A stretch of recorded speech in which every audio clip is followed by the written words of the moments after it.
Disclaimer: all of the recipes are great estimates, and all of my recipes are interchangeable for any dietary restrictions. Side note: also, I am experiencing time like everyone and everybody else, like your cherished grandparents. I hate writing down recipes and measuring anything, but today I will give you great estimates of putting some of these meals together. And oftentimes I stray from the original plan and or recipe and tend to go on a safari of various culinary experiences and experiments. Right here we have some peppers. Now these peppers look old because they are, and I like to cut away any type of molding or any type of turn on them and then clean them up real nice. So what I'm about to do is put these peppers in this this little baby cast iron skillet. In this skillet I have no oil, and you want to make sure it's hot. Okay, now it's been about less than 5 minutes because I do have this on medium high to high heat. You can see here, medium to medium high heat. So next step, what we're going to do is we're going to flip them. So you should see burn marks like this, straight burn marks. And the burn marks the char of the pepper adds more flavor, so they can be utilized later on for anything. Like you can chop them up, put them in salsa, or put them in a gravy or a stew, but they definitely have a different flavor to them. Charring brings out flavor. Sometimes I might put this raw on the eye, but just having it in the cast iron skillet with no oil, just to char my vegetables, is something I always like to do with the small cast iron skillet. Now it's been about 2 to 3 minutes. We are now going to remove the peppers, but I wanted for you to see a better view of the other side. So it's charred on both sides. I could even go deeper than that, but you want a nice, beautiful char on these. Even this small one right here, nice, beautiful char. And please use this with discretion. Like right here, I intentionally want it to be not as charred. You see it's kind of halfway through, because you still want some body to the pepper, because it's right now I'm going to actually add these to the stew. But first I'm going to chop them up and add them to the other vegetables that will be utilized for the cube steak. Also, I wanted to include, as I'm making the cube steak, any type of vegetable waste that you see, like pepper tops, extra cloves of garlic, the ends of a lemon before you squeeze it, like you cut off the sides of the lemon. I put that in there, some garlic ends, some onion ends, and then I start a whole separate broth. With this broth, you can add it to the stew that we can use later on, or you can just strain it and then put it in a jar for broth for the week.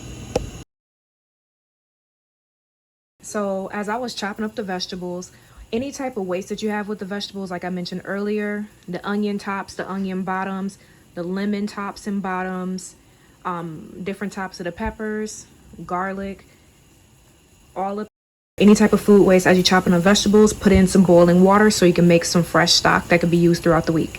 Now right here is we have the peppers. So we have the charred peppers from earlier, some green onions, like the tops of the onions, onion bottom, and some carrots. And this is going to be the vegetables that we will use for the stew for the cube steak. So you can see it here: fresh garlic, fresh onion, charred pepper, and a little bit of fresh pepper, and lots of carrots.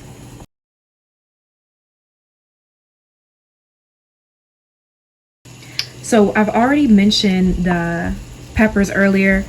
We have garlic, fresh garlic, onion tops and bottoms, onion peppers, lemon, lemon tops. But with the cut up lemon, you would squeeze and then drop it in there. And what we're doing is we're quickly pickling the vegetables. Go and put that juice all up in there. And we are going to quickly pickle this. And then this will be added to the beef stew. We're going to add a little bit of vinegar, a little bit of water, and basically let it lightly pickle as we are sauteing the cube steak. So right here, I've already mentioned that we have the lemon juice. Then what we're going to do, 2, 3, 4, 5, 6, 7, 8. I like to do 8 of different things. Now with salt, I don't use a lot of salt. Like, this is how much salt. Okay, oh yeah, we got it right here. This is how much salt I'm going to use for this whole thing, as far as lightly pickling this. So we're going to add the coarse sea salt, and then we are going to use just a little bit of vinegar. So if you're a person who loves to use capfuls as a reference, I don't like to measure a lot of stuff, maybe 3 or 4 capfuls on top of the vegetable mixture. And I mentioned water earlier. You can use water or you can use good old-fashioned stock. And we're going to add about maybe a cup and a half or so. So the finished product should look like this. And mind you, this is not finished. This is just another section. It should look similar to this. We got the charred peppers, the garlic, the onion, the lemon. And the green part is the onion tops. And that's lightly pickling the vegetables before they go into a stew. We can even shake this up, put this in the fridge. Because we are heating up some oil, you want to do this quickly, but don't be like me. Season your stuff before you heat up your pan. So if you add some garlic in this, so basically I'm doing breading for the cube steak. Mind you, this is no salt. I'm just adding garlic powder and then lemon pepper seasoning. That's it. Now it's time to prep the cube steak. So once you have the cube steak there, you're just going to lightly press the flour into the ridges. So it looks like this. And mind you, this is just the dredging, which is just flour and lemon pepper. Usually I put a lot of seasonings in this section, but I'm trying some new stuff out. And all I did was just put garlic and lemon pepper seasoning. And mind you, the lemon pepper seasoning already has salt, so I'm not going to add salt to this mixture. I don't want salty cube steak. Now it's time to show you how I add the cube steak. So just like to do this to test out the heat. Okay, now that you see it's starting to dissipate, the oil is hot and ready. So I'm just going to put it about maybe 2 or 3 in the pan and make sure that it's evenly balanced in the pan. So this is what it should look like as far as the heat, and this is the sound. Not too hot. Now we're adding the last piece of cube steak. This is the third piece. It's not technically the last one I'm going to cook, but just for the pan itself. Now, usually I chose this piece of meat because a lot of people don't know how to cook it.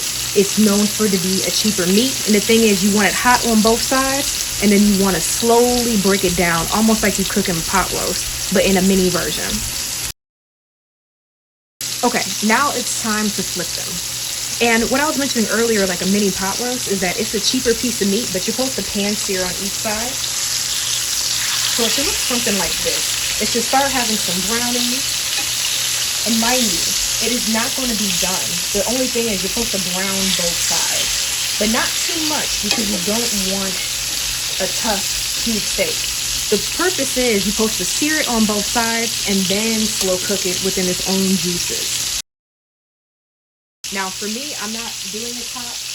I actually want to see what it looks like. It's been a minute since I've cooked cube steak, but it's one of my favorites. It's super simple, and as long as you get the techniques going, you're fine. Also, you can tell that this oil is heating up because with the cast iron skillet, things cook evenly all around. And also, you're noticing the browning. That's occurring because the sides are being more caramelized. We want this so when we're slow cooking, it will fall apart more easily and be more tender. Now, when it's starting to do this, that means that the meat is starting to come together and starting to get tough. Which, that's not bad. Like I said, it's not done cooking. And now the main thing that you want to do is flip it again. And it should almost look like hamburger meat. That's what you want. Oh, and the oil that I'm using here is olive oil. So it's cooking it fast and cooking it even. Okay, now it's time to remove them from the pan. It should look like this. And it should also look a little bit like this on both sides. You want that char. You definitely want that char. Now we're going to set those aside and get them ready for them to be stewed. Turn it down to medium. And that same flour that we utilized earlier, bam, we're going to actually just put it in there. And we're cooking the flour. This is going to make a part of the roux base. And then another thing, we are going to add just a splash of olive oil there.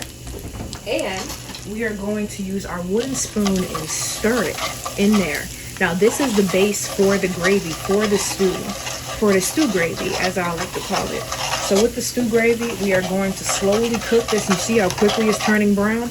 That's a good thing. We want to cook that flour out to make a base for the gravy. Okay, now the next step, we are going to add some bouillon paste. I have this Better Than Bouillon paste right here. It's the beef flavor, but you can use any flavor that you want. Mind you, we still haven't added much salt to this meal. This is the main purpose of salt in the meal. Now, we're not going to use a lot, but starting from the center, we're going to slowly let it saute and whisk. Well, not whisk, but kind of slowly let it cook and darken the roux itself. Because the main purpose is that we want to infuse flavor on this roux base that's going to be the gravy stew base for the cube steak itself. Now that you have it nice and brown, I love a good brown gravy. Remember that broth that I mentioned earlier? We are going to ladle some of that broth that we use with, the vegetable bits, the things that people usually throw away. I like to boil them when they are cut from the vegetable. So that same stew, I'm going to just pour it right in there.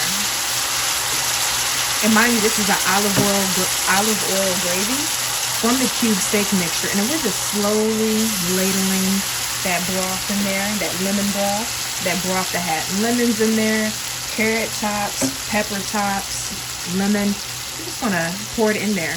And you already see the makings of a nice stew gravy with the roux itself. We're just gonna lightly stir it. You see it already has a beautiful texture to that. I'm gonna keep on stirring. For me, I like to stir it, and you can see how quickly it starts to make that beautiful texture. And then you're going to add more liquid to it to get the desired gravy amount. Just to give another heads up, I've already added more liquid, and you can see there's a thicker part of this liquid here because I haven't stirred it yet. I just added more broth in this center, but you can see that this is a looser texture from the thicker texture that's building on the outside of the pan. Just want to let you know that. Not only that, as you are adding the liquid that you were boiling earlier to this gravy mixture, you can add more water to the same boiling vegetable and lemon mix, and then you can have even more broth that you can use later on in the week. Now it's time to add the cube steak. So as you see this process, you notice that I'm constantly adding liquid. I'm constantly adding some means of just adding. It's a give and take. So the thing is, when you're cooking, you always want to just add, for example, just a little bit more body, in essence, to the meal itself.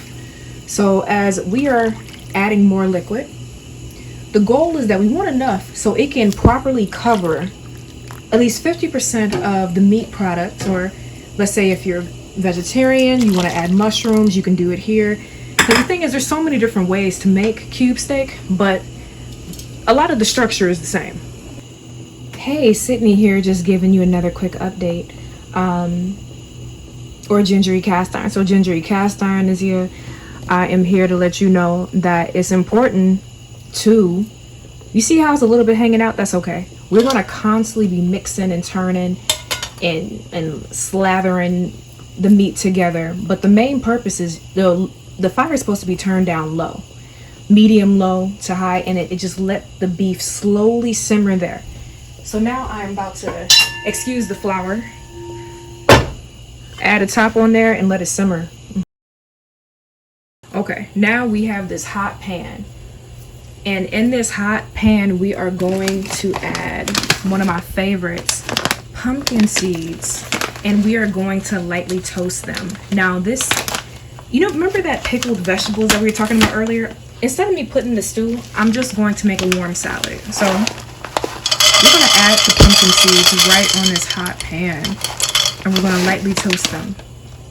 Okay, as you are toasting these pumpkin seeds, you're going to see them quickly start sweating. That means the oil is being released from them and they are starting to cook thoroughly. You're going to see this beautiful color. Now you can remove this, roll them in some seasonings or maybe a little bit of brown sugar and honey, And you can basically have fun. Like, seasoned pumpkin seeds are amazing. I grew up eating pumpkin seeds often. I love them. We can put this in a muffin. We can do whatever we want with these. But these are actually going to be added into the warm salad that we're going to have with the cube steak and rice. And I'm going to bring you even closer. You can smell it. It's almost like popcorn. I'm not going to even front you. Like, if it smells like a nice toasted seed. For me, I like to char things just a little bit to get it going. You see that oil on it? That's the pumpkin oil. And whatever oil they use to process these pumpkin seeds, of course. These are not raw pumpkin seeds. But just look at that beautiful color. And now I'm about to remove them. So in this same hot pan, we are going to add the lightly pickled vegetables for the warm salad. And I'm also adding some kale to it as well to give it some body. So it's going to be kale, carrots, garlic, onions, onion tops and bottoms, and also the lemon is going to cook in there as well to infuse flavor. Hot pan. Remember this mixture from earlier? Yes, with the broth. We are going to be putting it in here. And remember I mentioned that we're going to be adding kale? We will be adding kale to this. But the main purpose is that we have lemon, vinegar. Because the thing is that these are a lot of aromatics. Onions are aromatic. Garlic is an aromatic. Lemon is an aromatic. And aromatic are things that add aroma to it. We also have those charred peppers from earlier. That's going to add body and a little bit of char. So the main purpose of this is we're going to add some kale to this and have a nice warm salad. And a warm salad to me is just sauteed vegetables put together in a way that feels like a salad and a nice mouthfeel. Now with this mixture, we have it turned all the way up. As you can see on the sides, if you see the side right here, it's really starting to bubble down. That's what we want. Now, even more so, we are going to add flavor. We are going to add Slap Your Mama seasoning. Now, I'm not a huge fan of the name Slap Your Mama, but slap some seasoning on with the Slap Your Mama, because at the end of the day, it adds like a nice Creole kick to it. This is Cajun seasoning, but it's the idea that it adds a nice peppery background, and pepper always brings out flavor, as you can see. That's why people need to watch the whole video, because right now I didn't only just add kale, I added green apple, and green apple cooks and caramelizes really well. You can be liberal with this, because like I said, I did not add salt to this. Salt is the main ingredient, but it's only 310 sodium. And the reason why that's important is because you don't want to over salt it, because that would give too much. Now we're going to add the Slap Your Mama seasoning. Now this right here is some paprika, just to add some body. So there's a mixture of peppers within the Slap Your Mama. We already added cracked pepper earlier, and then also we have turmeric. Now turmeric is going to bring this whole dish home, because turmeric and ginger are the roots. They have such a good body and flavor. They're great on curries, but this is just another way to break down the vegetables that were utilized in this. So it breaks down the kale, it breaks down the onions, the carrots, and as we cook down, this liquid is going to be the determining factor when it's done.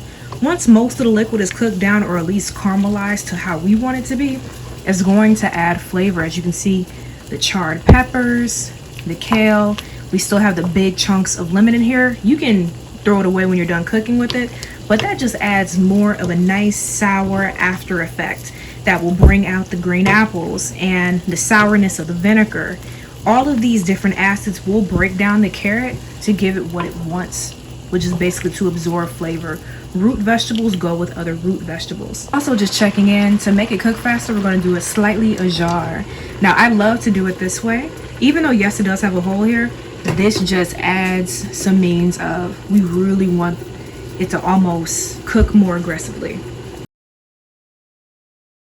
I only had this much agave nectar. I love blue agave nectar. It's such a great alternative to honey, but I'm actually, you see this honey and agave nectar, I'm going to combine them, add water and pour it into this mixture, into the warm salad. we're gonna add this to it. This is agave nectar, honey, and water. Another way to clean it out, because I like to reuse this for multiple things. You can keep this and then refresh honey into the same honey jar, just if you like the squeeze of it. Because usually the honey I get, I pour it into this jar and then use it as a squeezer. So you have honey, agave nectar, and water.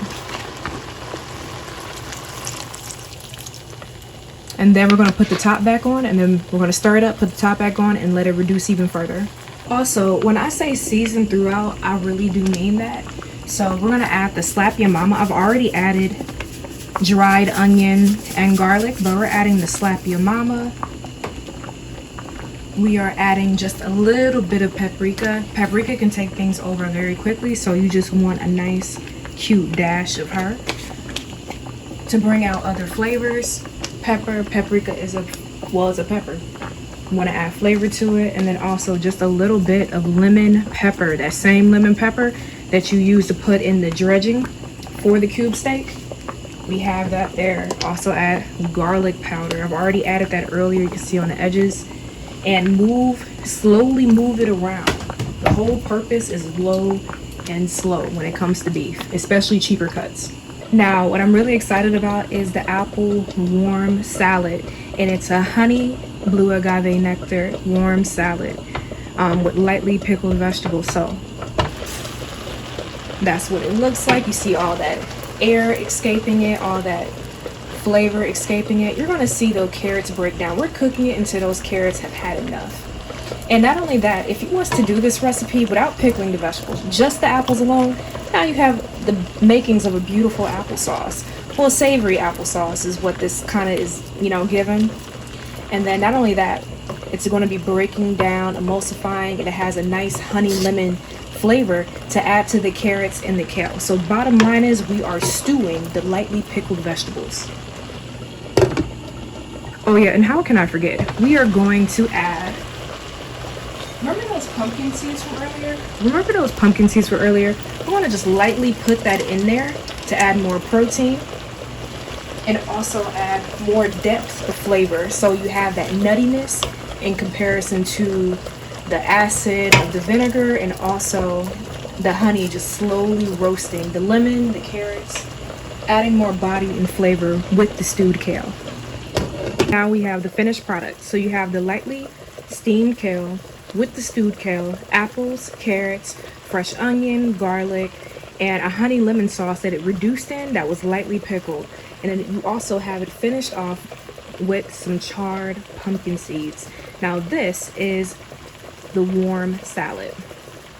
Hey, Gingery Cast Iron here, just giving you an update that I will be adding seasonings to the back eye, which is storing that broth that we made with the scraps of the kitchen, just the vegetable scraps, like the ends of the carrot, the tops of peppers, the tops and bottoms of onions. Those items just boiled down with a little bit of the beef dripping. So the container that actually had the beef drippings when I was done sauteing it, that is in this broth. So we're adding some turmeric. So it's no longer as translucent, it's much more yellow than it was before. And then also some paprika. And you see it turns to that beautiful color there. Mind you, this broth can be utilized for other dishes throughout the week. And also I've been using it as the liquid that is constantly infusing itself into the cube steak. Okay, now one of my favorite, not secret ingredients is to add bay leaves just midway of cooking. So basically you can even see from this angle that is more tender. I lightly overlap it. And my not secret ingredient is bay leaves. I love burning them. They have a beautiful smell. Also, they're native of California. Another name for them is California laurel. I love adding it just to finish off. I used to do it in my roux, but sometimes I like to do it midway of cooking. So what I mean by overlapping effect is we have about 5 in here. And then we're just gonna, you see how that gravy has thickened up? She's breaking apart tender. That's what we want. The purpose of cube steak is to cook it so it starts to break down into the gravy itself, giving its essence to the gravy, literally like a meatloaf pot roast steak type of situation. And we are going to put the cast iron top right back on. Mind you, this is on medium low. Kind of play around with the temperature, but don't make sure it's too hot now. You basically want medium to low, so the bubbles are small to medium. That's how you can tell if something is cooking fast. Look at the bubbles.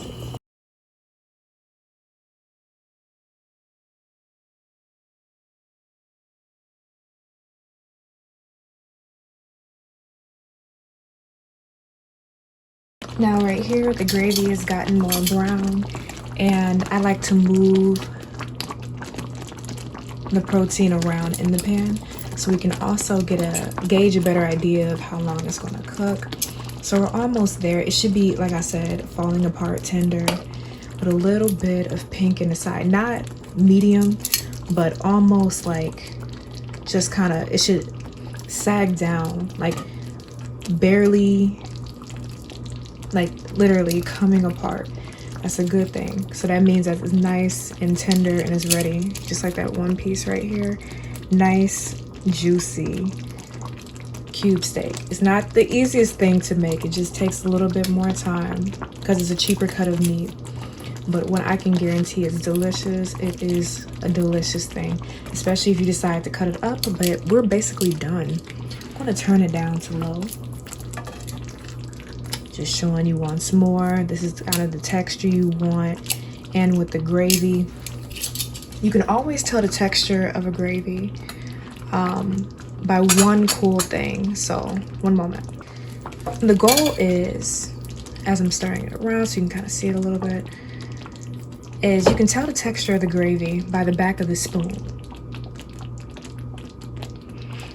Once again, you can tell the texture of the gravy by the back of the spoon, how thick it's going to actually be. And there you have it. You have cube steak with plain rice and a warm salad of carrots and apples. Side note and disclaimer, all of the recipes are a great estimate.